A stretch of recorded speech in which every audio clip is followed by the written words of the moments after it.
جہت سے دیکھا جائے کہ جانب سے دیکھا جائے، آج ایک جماعت کہتی ہے، آپ بھی سنتے ہو کہ کچھ لوگ کہتے ہیں کہ یہ سنی لوگ 12 ربیع الاول شریف آتا ہے بس یہ شروع ہو جاتے ہیں۔ آؤ آپ کو بتاؤں،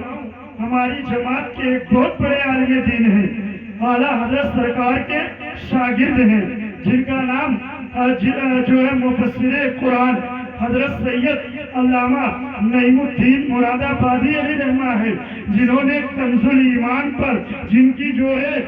وضوحات جو ہے موجود ہے، جن کے شروحات اعلیٰ حضرت کے کنز الایمان پر لکھے ہیں، ان کا نام بھی لکھا ہے، یہی اعلیٰ حضرت کے شاگرد ہے، ان کا بیان ہے۔ ایک بار میں اپنے استاد حضرت علامہ گل محمد رحمت اللہ تعالیٰ علیہ کے بارگاہ میں حاضر تھا، اتنے میں ہم لوگ بیٹھے تھے، ربیع الاول شریف کا مبارک مہینہ تھا، ایک آنے والا آیا اور آنے کے بعد ہمارے استاد کے سامنے بیٹھ گیا، اس نے کہا حضرت ہمارے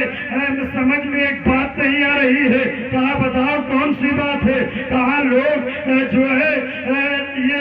بدعت والا کام کرتے ہیں، ربیع الاول شریف آیا، لوگ جو ہے خوشیاں منا رہے ہیں، جگہ جگہ جھنڈے لگا رہے ہیں، جو چیز نبی کے زمانے میں نہیں تھی اس زمانے میں لوگ کر رہے ہیں، یہ بدعت ہے، اس کا جو ہے شریعت میں کوئی اجازت نہیں ہے۔ حضرت علامہ گل محمد رحمت اللہ تعالیٰ علیہ، آپ جو ہے آپ کے چہرے کا رنگ بدل گیا، بیٹھے تھے اٹھ کر کھڑے ہو گئے، کہا ظالم اٹھ کر کھڑے ہو جا، تو کہتا ہے یہ نبی کا زمانہ نہیں ہے، سن میرے نبی کا زمانہ اب قیامت تک ہے،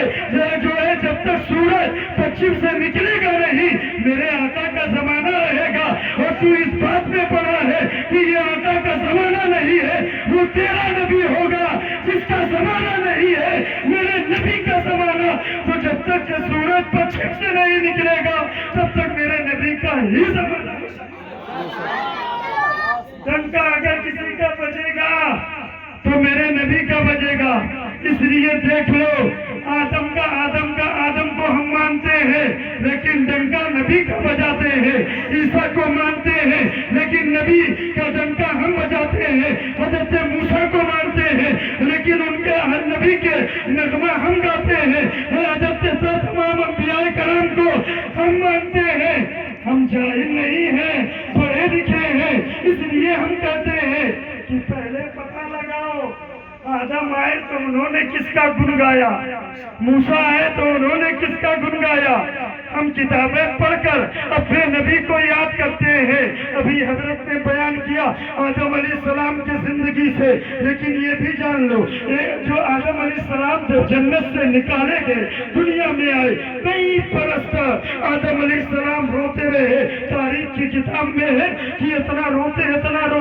کہ جس بغیچے میں بیٹھ کر آدم علیہ السلام روتے تھے، درخت کے پتے گر جایا کرتے تھے، ایک پتا درخت پر نہیں رہتا تھا، لیکن آدم کا رونا بند نہیں ہوتا تھا، اتنے آنسو کئی صدیوں تک آدم علیہ السلام روتے رہے، اے مولا جو ہے اب مجھے معاف فرما دے، اے مولا مجھے معاف فرما دے، لیکن کوئی خوشخبری نہیں۔ لیکن آدم نے جب اپنے ذہن پر زور دیا تو انہوں نے سوچا کہ میں نے جنت میں دیکھا تھا اس کے دروازے پر جہاں اللہ کا نام لکھا تھا اسی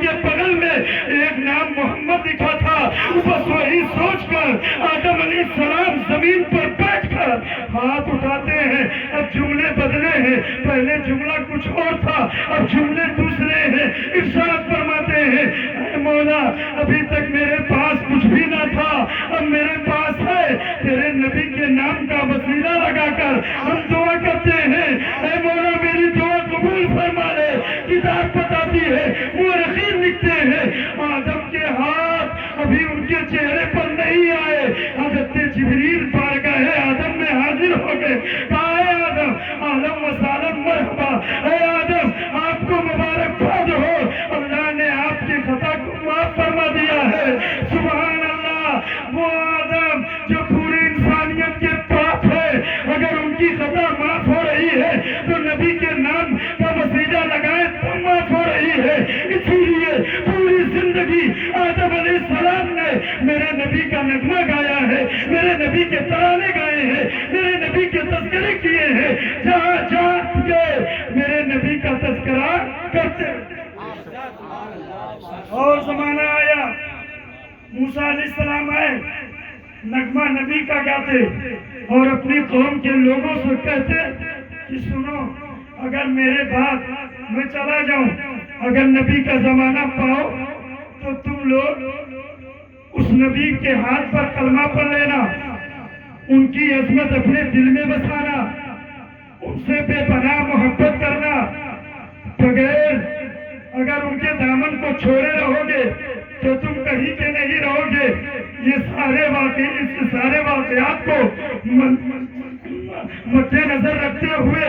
ہماری جماعت کے بہت بڑے عالم دین، مناظر اہل سنت، شیر بے شیر اہل سنت حضرت علامہ حشمت علی خان اسی لیے کہتے ہیں، پیارے حبیب کو پکار، پیارے نبی کا نام لے، دامن مصطفیٰ میں آ، پائے رسول تھام لے، یعنی اگر اسے چھوڑ کر گیا تو تو کہیں کا نہیں رہے گا۔ میرے اعلیٰ حضرت کہتے ہیں کہ جو تیرے در سے یار پھرتے ہیں، در بدر یوں ہی خواہ، یہ نبی کا در ہے، جو یہاں سے پھرا وہ ہر جگہ سے پھر جائے گا، اور جو یہاں آ کے سرنڈر ہو گیا اور نبی کے دامن میں آ گیا، وہ کہیں رہے تو اس کا جلوہ ایسا رہے گا کہ جو ہے اس قدر اس کا جلوہ رہے گا کہ جو ہے جہاں چلا جائے کہ ان کا سایہ ایک تجلی، ان کا نقش پا چڑھا، وہ جدھر گزرے ادھر ہی روشنی ہوتی گئی۔ اگر نبی کا دامن ہے تو، ورنہ تاریخ اسلام بتاتی ہے کہ جن کے ہاتھوں میں نبی کا دامن نہیں تھا، آج ان کی قبروں پر اس لیے کھانے بنا دیے گئے، آج ان کی قبروں پر لوگ پیشاب کر رہے ہیں، آج ان کی قبروں پر جانور چل رہے ہیں، لیکن جن کے ہاتھ میں نبی کا دامن نہ ہا وہی صدیق اکبر ہاتھ چمک رہے ہیں۔ ان کے ہاتھ میں نبی کا دامن تھا، حضرت عمر عدالت کے بادشاہ بن کے آج چمک رہے ہیں۔ جن کے ہاتھ میں نبی کا دامن نہ ہا حضرت عثمان سخاوت کے بادشاہ بن کے چمک رہے ہیں۔ حضرت علی ان کے ہاتھ میں نبی کا دامن تھا، آج وہ شجاعت کے بادشاہ بن کے چمک رہے ہیں۔ بلکہ اس دور میں چلے آؤ، اعلیٰ حضرت کے دور میں بہت سارے مولوی تھے، بہت سارے داڑھی ٹوپی والے لوگ تھے، اپنے آپ کو حکیم الامت کہلاتے تھے، لیکن نبی کا عشق ان کے سینے میں نہیں تھا، نبی کا دامن نہیں تھا۔ آج ان کی قبروں کا پتہ نہیں ہے، اور بریلی کے امام کا گنبد آج بھی چمک رہا ہے، آج بھی ان کا گنبد ہمیں یہ بتاتا ہے، یہ آواز دیتا ہے کہ گنبد احمد رضا دیتا آج بھی یہ صدا ہے کہ نبی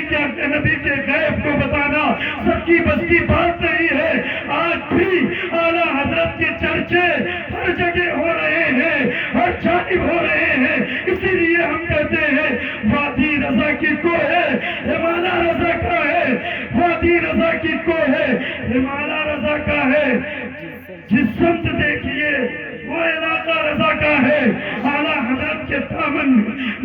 نبی کا دامن اعلیٰ حضرت کے ہاتھ میں تھا۔ دور میں جاؤ، 2018 میں چلے آؤ، ایک ذات گزری ہے جسے لوگ تاج الشریعہ کہتے ہیں، وہ تاج الشریعہ سرکار کہ جن کے ہاتھ میں نبی کا دامن تھا، پوری دنیا دیکھ کر حیران تھی۔ اے مولا، ایک اختر رضا شہر بریلی میں بیٹھ کر اتنے لوگوں کو بلا لیا۔ میں نے کہا اس میں تاج الشریعہ کا کمال نہیں ہے، بلکہ اس میں میرے نبی کا کمال ہے۔ تاج الشریعہ پوری زندگی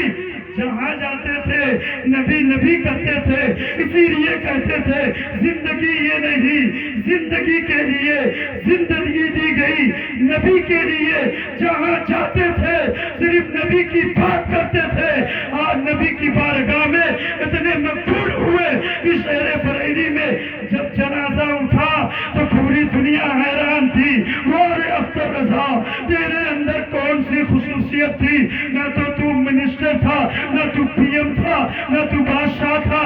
بظاہر، نہ تو تجھے کوئی جو ہے لال بتی ملی تھی، بلکہ تو ایک معمولی انسان تھا، اور اتنا بڑا جنازہ، یہاں تک کہ علماء لکھتے ہیں کہ پوری دنیا حیران ہے کہ دارو شریعہ کے جنازے میں اتنے لوگ کیسے؟ ہم نے کہا اس میں نیتا ودھائک نہیں، بلکہ جو نبی کی بارگاہ میں مقبول ہوتا ہے، میرے آقا صلی اللہ علیہ وسلم اگر وہ ذرہ ہوتا ہے اسے دریا بنا دیا کرتے ہیں۔ اسی لیے اعلیٰ حضرت سرکار کہتے ہیں کہ میرے کریم سے گر قطرہ کسی نے مانگا، دریا بہا دیے ہیں، دربے بہا دیے ہیں، ان کی مہک نے دل کے گلچے کھلا دیے ہیں، جس راہ چل دیے ہیں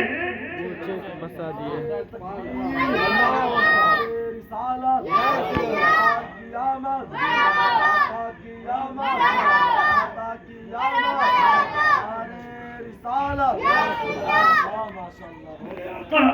صلی اللہ علیہ وسلم کی ذات کی